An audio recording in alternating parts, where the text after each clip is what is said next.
Autolite and its 98,000 dealers bring you Mr. William Powell in tonight's presentation of Suspense.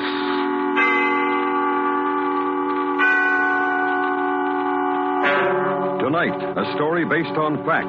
The true report of a chase through a city in an effort to find a killer. It's called The Barking Death. Our star, Mr. William Powell.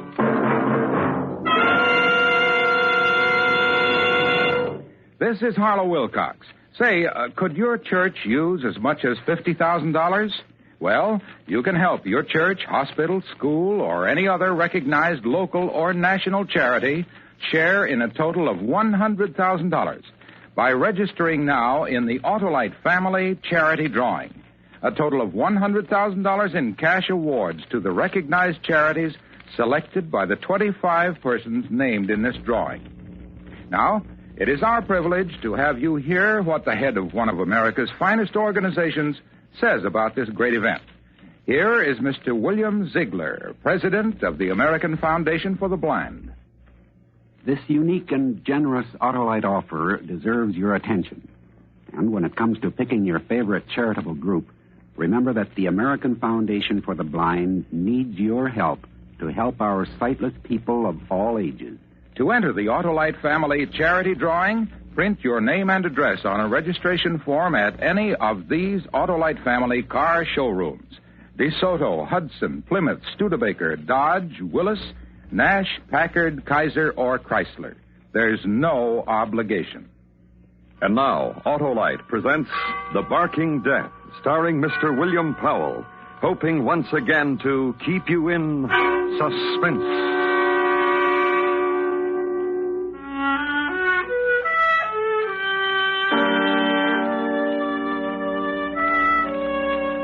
It's over now, and the town has settled down. Most of what happened I know because I was a part of it. The rest I must imagine for you. Our town is not very large. 25,000 people last census. Good town, proud of its police and fire protection, proud of its city administration and its health center. Then a thing happened to it. Terrifying thing. And this is the way it began. Right in here, Doctor.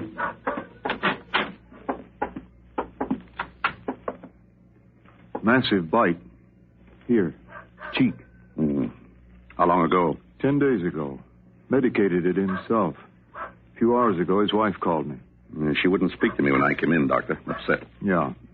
Well, Mr. Garrison here has been a patient of mine for a long time. Whole family. Well, she called me and said her husband was complaining of headaches. Then had a spasm when he tried to drink a glass of water. And a certain excitability. I didn't know about the dog bite until I came over. What do you think? Where's the dog? That one you hear out in the backyard. He's on a leash, attached to a clothesline. Yeah, I'll get him down to the lab and run a saliva test. Observe him. What about Garrison here? Last year treatment? You need me to say it for you, Doctor? If this man's got rabies, it's too late for anything at all.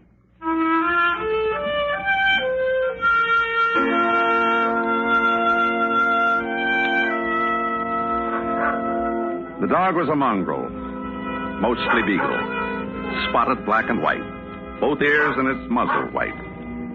A man from the Animal Society was called in, and he took the dog to the health center. It was shortly after midnight. Mr. Garrison was kept under sedation, his symptoms being very painful. I got to the center about 8:30 the next morning and went immediately to the laboratory where the dog had been quartered.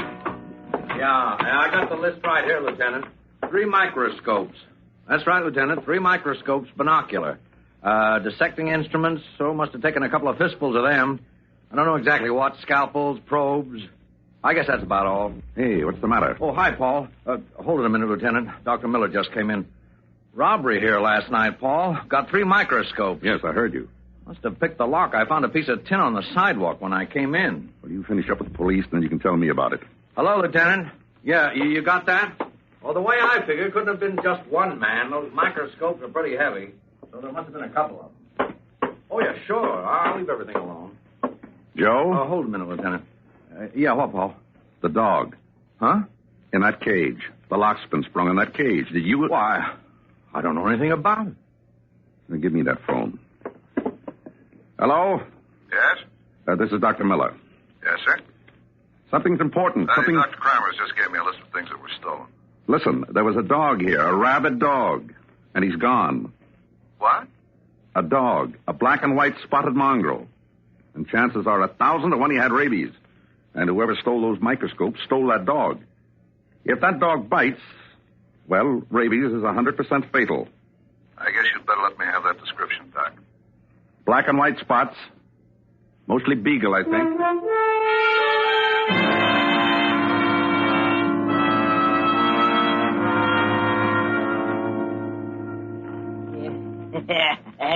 Where'd you get them crazy black and white spots, doggy?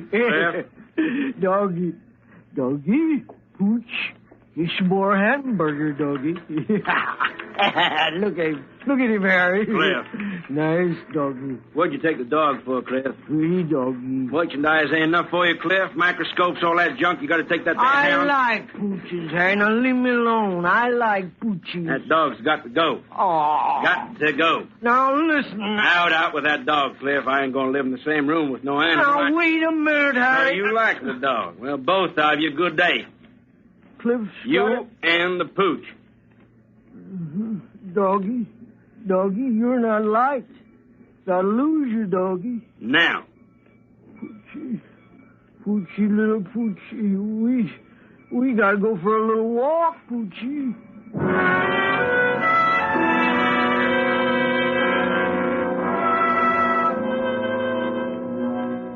And a petty thief took a walk with a dog, holding him in his arms against the chill autumn air.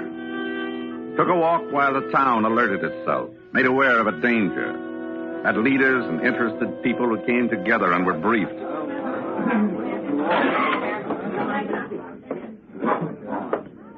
Now, everyone, find a chair and sit down, please. Dr. Miller, Yes? my name is Mrs. Stone, and Mrs. Stone, there'll be ample I've opportunity written down a question here, and I'd like to ask you. Is it the habit of this foundation to house a mad dog? The second part of my question is, who is responsible for the laxity in letting this dog escape so that he is a menace to the community and its people? That's my question, Dr. Miller. And as a housewife and a woman who... Well, I would like to hear what you have to say. Mrs. Stone, this meeting was called for the press and any interested parties just to answer that kind of question. The dog was under observation to make certain he was rabid. But the fact remains... What fact remains?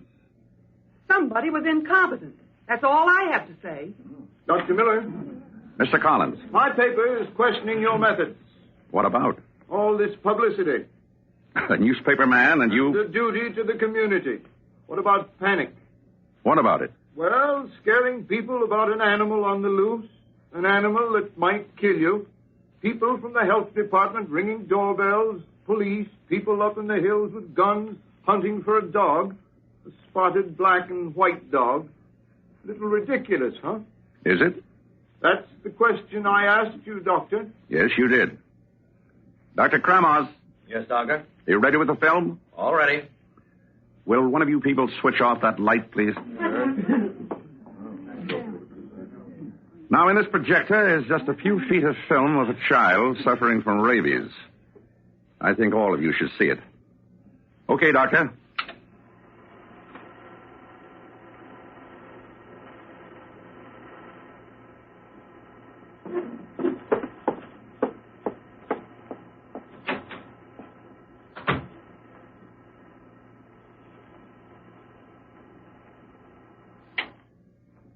All right. Now, will someone turn on the lights again, please? And I see Mrs. Stone walked out. Well, I didn't show that film to scare anyone. Just so we can get into a frame of mind. Just so we can be deadly serious. Somewhere in our town is an animal which has a deadly disease. And whoever he bites, if that person does not receive immediate treatment, that person will surely die. You mean anybody who gets rabies? Will surely die. Without treatment, it's 100% fatal. Now, Dr. Kramas, can I have that chart? Of course, Doctor. Drawing of human nervous system. To make a simple point, the virus of rabies attacks the nerves, travels them till it reaches the brain. The closer to the brain the bite is, the less time it takes for the awful symptoms you just saw to appear. Then, death. And I repeat it. Once the virus reaches here, it is 100% fatal.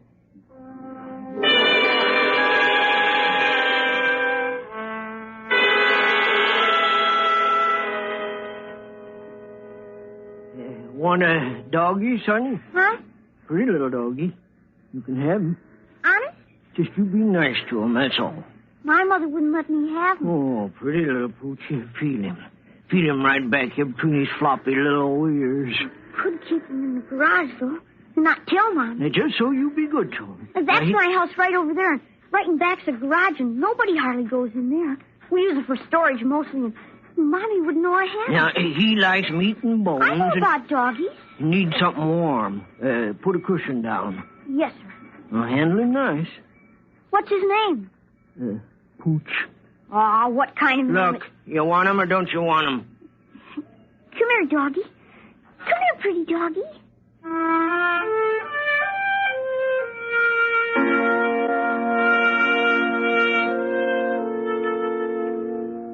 The boy, whose name was Peter Barrett, took the dog in his arms and walked away with it. And a half mile away, a jeep, outfitted as a sound truck, blared a warning. The three men's clubs of the town held an emergency meeting together. Searching parties were organized. The civil defense system was alerted. And a man, a health officer, directed all of it. A man who became tired. Paul? Yeah? Some coffee. Oh, thanks. I got it black. Yeah. Put it down. Now who should take it easy? What do you want, Joe? Just take it easy. 16 hours. Well, Nothing. probably... Oh, I'll get it. Dr. Miller's office. This is Dr. Kremar speaking. Oh, yes. Oh, that's too bad. Yes, of course, I'll tell him. Well, tell me what? Mr. Garrison died, rabies. They'll send some samples over to pathology for negri bodies, but there's no question about it. Now we're sure of it. Rabies. Yeah, now we're sure of it. And the dog hasn't been found. And somebody's going to irritate that dog, and he'll bite. And a rabid dog is very easy to irritate.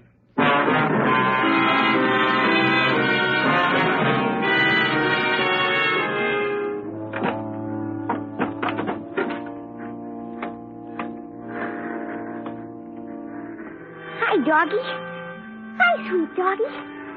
Brought you a bone, doggy, and some milk. Gee, you look funny, Poochie. What's the matter? Oh, come here and snuggle up. Is that better?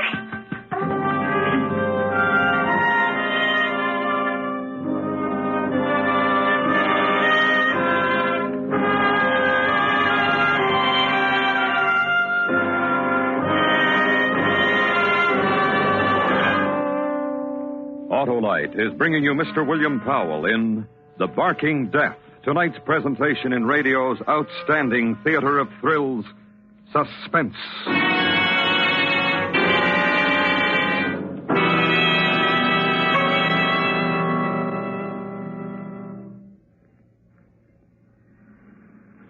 This is Harlow Wilcox. Tonight we are privileged to salute the Studebaker Corporation as a distinguished member of our Autolite family. So, I've got a date at my Studebaker dealers, and here I am. Hello, Mr. Wilcox. Hi. Say, what's this model? A car of the future? Well, it's a car of the future, all right, but you can buy one today. It's the new Studebaker for $54. You know, Mr. Wilcox, while other makers are talking about their dream cars, Studebaker is building and selling. But, of course, the pace-setting Studebaker styling means more than just beauty. It eliminates needless dead weight and excess bulk. Now, that means terrific gas mileage and superb handling ease. Well, can you get power steering on the new Studebaker? You sure can, and overdrive, too, if you wish. And, of course, our new Studebakers use many Autolite products, too. Well, thanks, Mr. Dealer. Autolite is proud of its long association with Studebaker and you Studebaker dealers everywhere. And now, Autolite brings back to our Hollywood soundstage Mr. William Powell in Elliot Lewis's production of The Barking Death, a story based on fact and well calculated to keep you in suspense.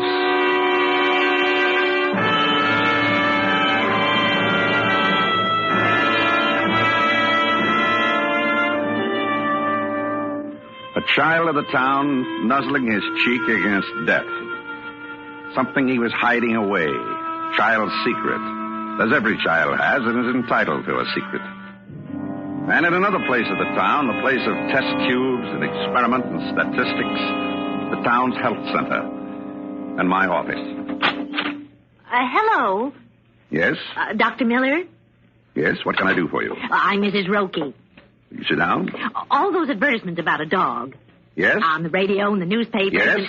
You know where? Oh, yes. You know where it is? Is that what you're saying? Oh, but first you must understand something, Dr. Miller. What? That I alone am responsible for catching the animal. You caught him? I certainly knew the risk I was taking. Where is he, Mrs. Roki? Now, after all, if that animal's as dangerous as you say he is, I did a pretty brave thing. Oh, there you are, Mrs. Roki. Come on, let's leave Dr. Miller alone. Oh, you think you're smart. What's all this? She came up the back way. You just take your hand away. Come on. So what is all this, Joe? Mrs. Roki got past the police, she got past the information desk, and she got to me, and she told me she caught a black and white spotted dog. She's got one, all right. I have. Yes, you have, Mrs. Roki. In my car. Yes, you have, Mrs. Roki. Then you go right down there and destroy him. We don't destroy animals, Mrs. Roki. Never. Dr. Miller. Yes?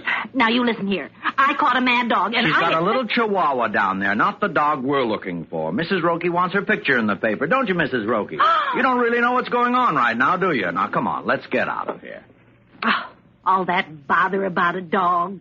Oh, probably no such thing as rabies anyhow. Come on. Mrs. Roki. Mrs. Roki, pray that animal doesn't bite anyone.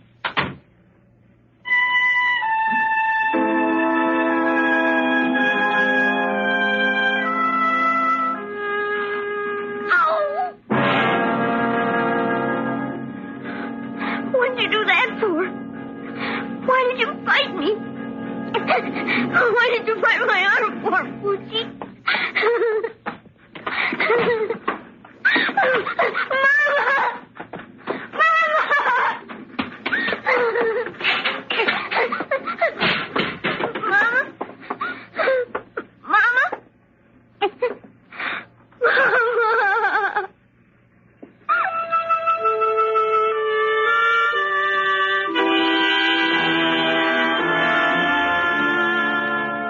Which happened in a white-clabbered house, 1647 Whittier Avenue, garage detached near the railroad yards.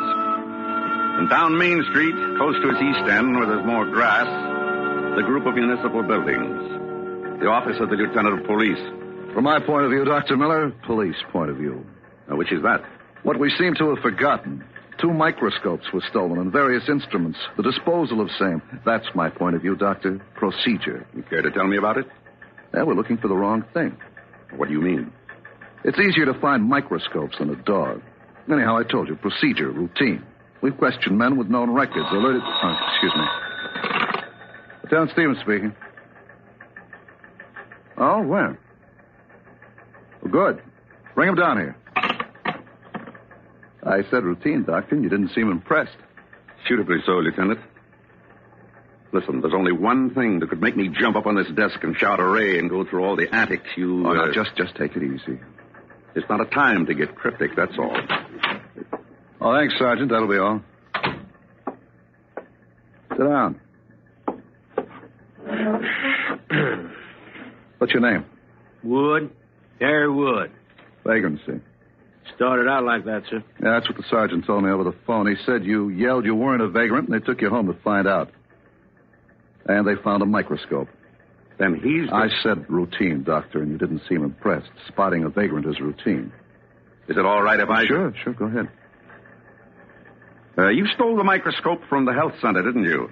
Yes, sir. 3 microscopes and instruments and a dog. Yes, sir. Where's the dog? I don't know.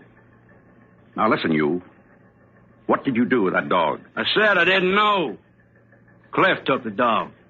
What's he talking about, Lieutenant? Cliff, the other man. There was more than one, remember? And he took the dog. And I made him get rid of it. How? I didn't ask him how I got rid of it. He got rid of it. Well, where is he? Where is this Cliff? Lieutenant, ask him where... Now, look, the sergeant said he went back to this man's room. No one was there, or the 2 other microscopes, or the instruments. I don't know where he went. I'm going to say it to you again, Doctor. Routine. Mostly that pays off more than anything else. Now it's a matter of finding a man named Cliff.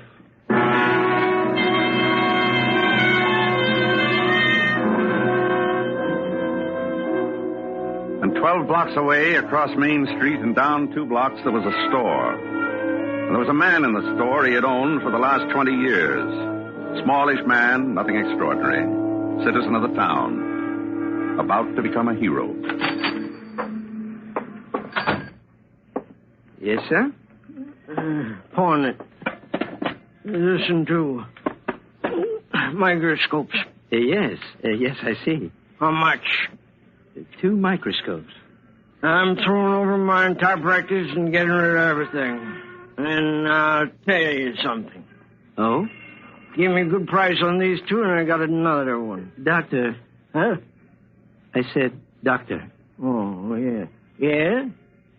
Mr. Harding, our instrument man, is in the back. He should see these. Well, you understand. Oh, sure. You're just the violin and suit man, and Mr. Harding's... The instrument man. Oh, sure. Wait here. I'll be right back. Well, you just tell Mr. Harding the doc's in a big hurry.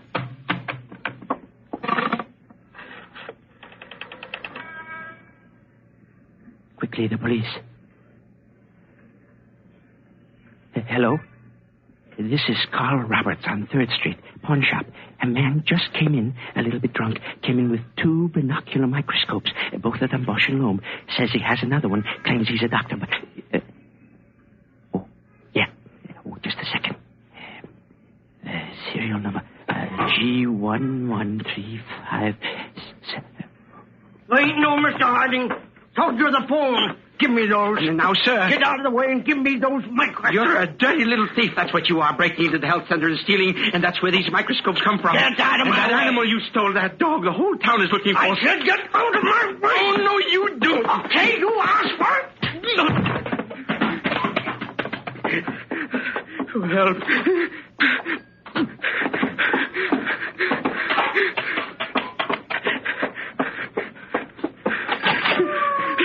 Stop him! Stop that man! Stop him!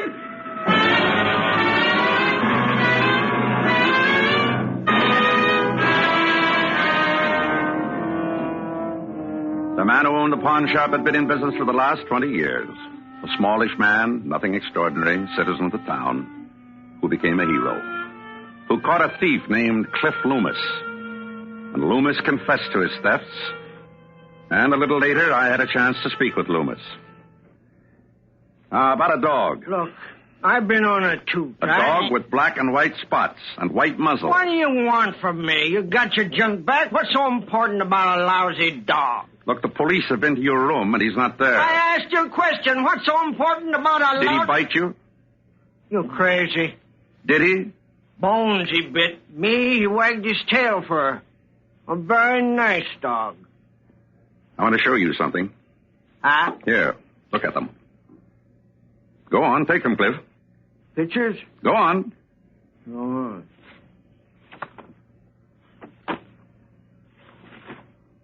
Doc. Yes? You must be crazy carrying around pictures like these. Pictures of people dying, Cliff. That's what I mean. Pictures like these. People bitten by a rabid animal. What does that mean? Like that dog you stole. What? It had rabies. Bit somebody, they'd... Unless they were treated in time. Doc. Yep. I gave the dog to a little boy. Where? Where, Cliff? Doc. Where? I don't know. Listen, Cliff. No, I'm not kidding, Doc. I don't know. I told you I've been looped. This is the jolt that makes me all of a sudden not looped, and I'm telling you true. I don't know where the kid is. Yeah? Doc, it was somewhere near where our room was. I remember Harry said get rid of the pooch, so I went downstairs, and the first kid I met, it's Hazy, Doc. Listen, we'll take a ride, Cliff. Police, too? Afraid so. We're going to take a ride, and we're going to try to find that boy. Ring a lot of doorbells and ask a lot of questions. And find him, right? Okay.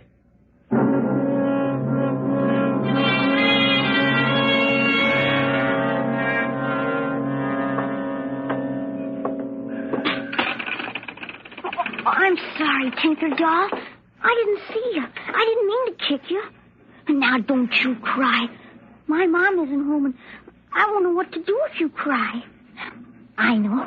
I'll play you a tune.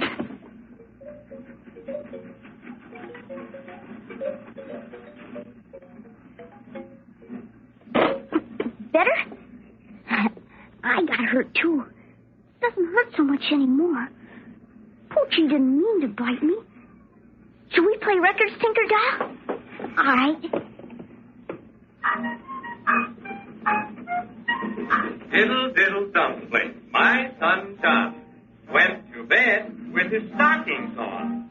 One shoe off and one shoe on. Diddle, diddle, dumpling, my son John.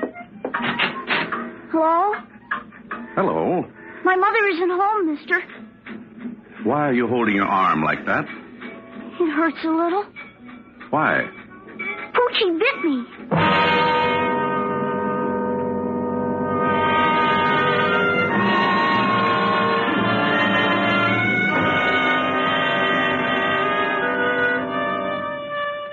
Then he told me where the dog was. The dog with the black and white spots. The deadly animal who had bitten no one else. We had gotten there in time. The boy was treated and got better in a town that slept well that night.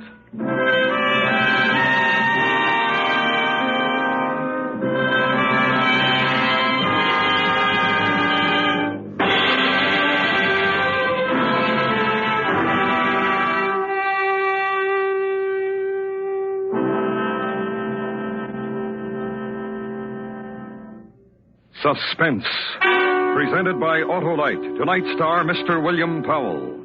This is Harlow Wilcox again. Have you signed up in the $100,000 Autolite family charity drawing? Well, if you're 18 or over, visit one of the following car dealers: DeSoto, Hudson, Plymouth, Studebaker, Dodge, Willis, Nash, Packard, Kaiser, or Chrysler. Just print your name and address on a registration form and have the dealer sign it. You don't have to own one of these cars. You don't have to solve or buy or write anything. So help your local church, hospital, the American Foundation for the Blind, or any other local or national recognized charity share in this huge sum.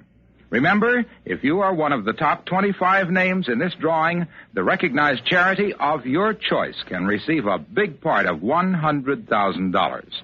So visit any of these Autolite family car showrooms: DeSoto, Hudson, Plymouth, Studebaker, Dodge, Willis, Nash, Packard, Kaiser, or Chrysler.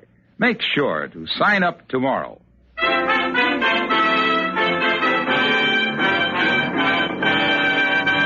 Next week, the story of a man who wanted to apologize for threatening a stranger. And when he got there, the stranger was dead, and the police were waiting.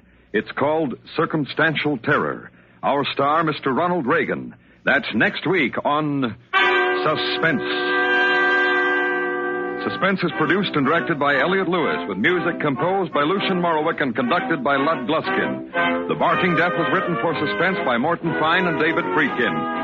Featured in the cast were Junius Matthews, Dick Beals, Ted Bliss, Joseph Kearns, Jack Crucian, Gene Wood, Paula Winslow, and Hy Everback. This is the CBS Radio Network.